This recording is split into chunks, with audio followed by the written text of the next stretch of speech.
السلام عليكم ورحمة الله وبركاته. التشكيل المتوقع إن شاء الله النهارده الأهلي أمام الزمالك والزمالك أمام الأهلي.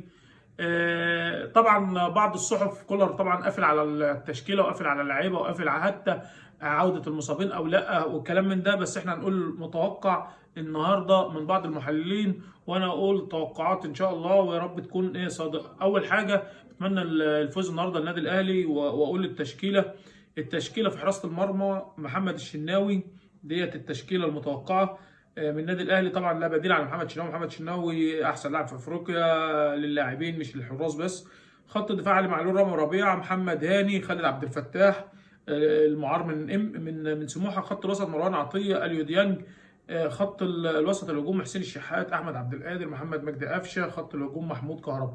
طبعا التشكيله المتوقعه ان ما حدش يعرف ان سافيو رجع ولا السوليه. انا متوقع ان السوليه النهارده هيلعب، متوقع ان سافيو ممكن يكون اتشافى ان شاء الله، ومتوقع محمد عبد المنعم النهارده مع رامي ربيعه ومحمد هاني. ده المتوقع بالنسبه لي النهارده. طبعا خط الهجوم كهربا ما فيش مشكله، مجدي قفشه ما فيش مشكله، احمد عبد القادر ما فيش مشكله، بس ده المتوقع. تشكيله الزمالك متوقعه: حراسه المرمى عواد، خط الدفاع حمزه المسلوسي، محمد عبد الغني، حسام عبد المجيد، عمر جابر. خط الوسط عمرو السيسي، نبيل عماد دونجا، امام عاشور. طبعا لان الزمالك دايما بيعتمد على ثلاثي خط وسط وبيحاول اللي هو يلعب على الهجمات المرتده. خط الهجوم مصطفى شلبي، سيف الجزيري، احمد سيد زيزو.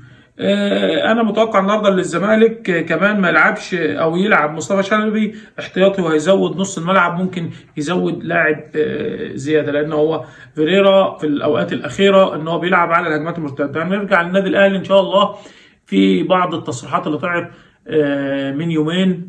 الواحد اسمه أسامة حسن كان بيلعب في إنبي وراح لعب كام ماتش في الزمالك، حاجة كارثية بيتكلم فيها، بيتكلم في حاجات غريبة، بيتكلم كمان بغل، بيتكلم بحقد، بيتكلم. الراجل ده اتمسك من ناشئ الأهلي، كان هو من ناشئ الأهلي، واتمسك في أوضة اللبس كان بيسرق فلوس من زمايله واتطرد من النادي الاهلي. دي في واقعه ممكن ده سبب اللي كره للنادي الاهلي، بس انت يا ابني انت اللي كنت غلطان، لانه بيتكلم بطريقه استفزازيه، بيتكلم بيشد اللعيبه وبيحس اللعيبه على اصابات لعيبه النادي الاهلي، بيتكلم بصوره سيئه جدا، انه اصلا ما نبصش عليه كلاعب، بنبص عليه كواحد عدواني، حاجه زي كده يعني.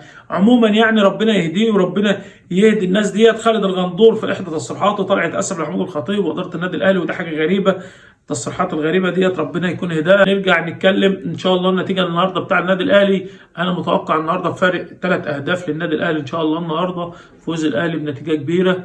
وحاجه بس قبل ما اختم، النادي الاهلي يا جماعه في السنه ديت بيخطو خطوه تاريخيه، سبق لم يحدث على مدار السنوات الماضيه، او يمكن في اللعبه نفسها، ان نادي واحد يلعب في 4 بطولات في 6 شهور، 4 بطولات عالميه، 4 بطولات قاريه، 4 بطولات افريقيه بمعنى اصح.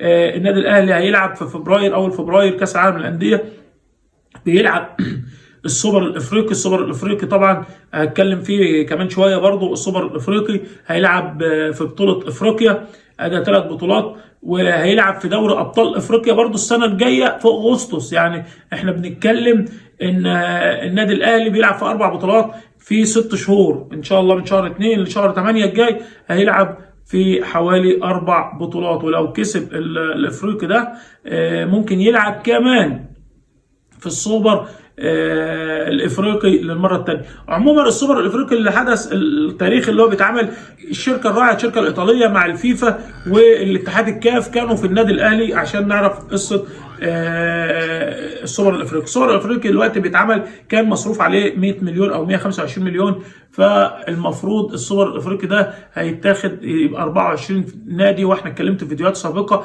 ان هيبقى 8 فرق بس. فالتصنيفات الاولى الاهلي الوداد كده اتاخد، ما اتاخدش الرجاء لان ما ينفعش فريقين من نادي واحد، فالزمالك عشان كده ما اتاخدش.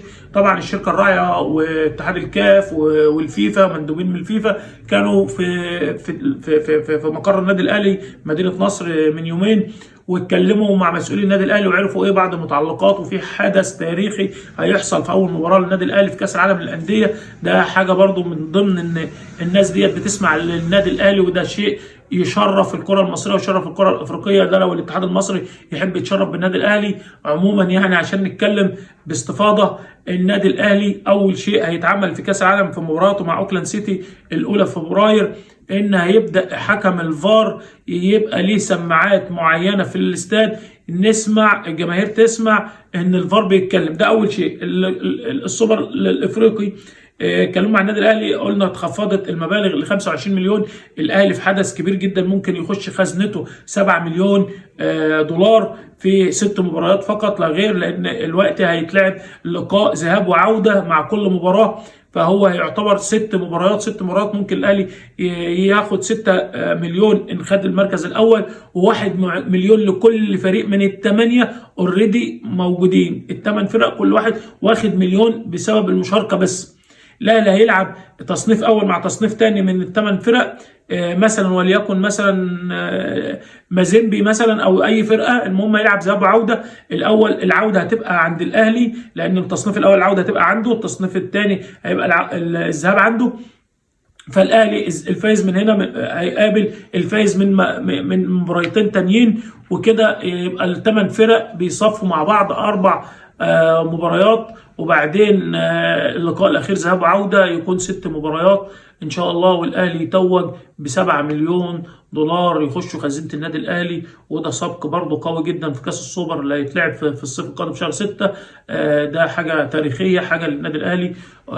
وقبل ما اختم اقول ان الاهلي اتحاد الفيفا بيحترم النادي الاهلي، جاي يسمع بعض القرارات له في كاس العالم للانديه. توج الاهلي بشعار تكريمي بتوجهه باحدى في المباريات كاس العالم للانديه. الاهلي لو لعب وفاز اوكلاند سيتي هيعمل رقم قياسي جديد، ان هيبقى اكتر فريق خاض مباريات في كاس العالم للانديه كل يوم. الحمد لله كجماهير النادي الاهلي، واحنا بنفخر باداره النادي الاهلي وبالاهلي، ان كل يوم بيحصل حدث تاريخي لنا والنادي الاهلي. السلام عليكم ورحمه الله وبركاته. ما تنسوش دعمكم للقناه واشتراككم، واللي ما اشتركش يشترك وسبسكرايب. السلام عليكم ورحمه الله وبركاته.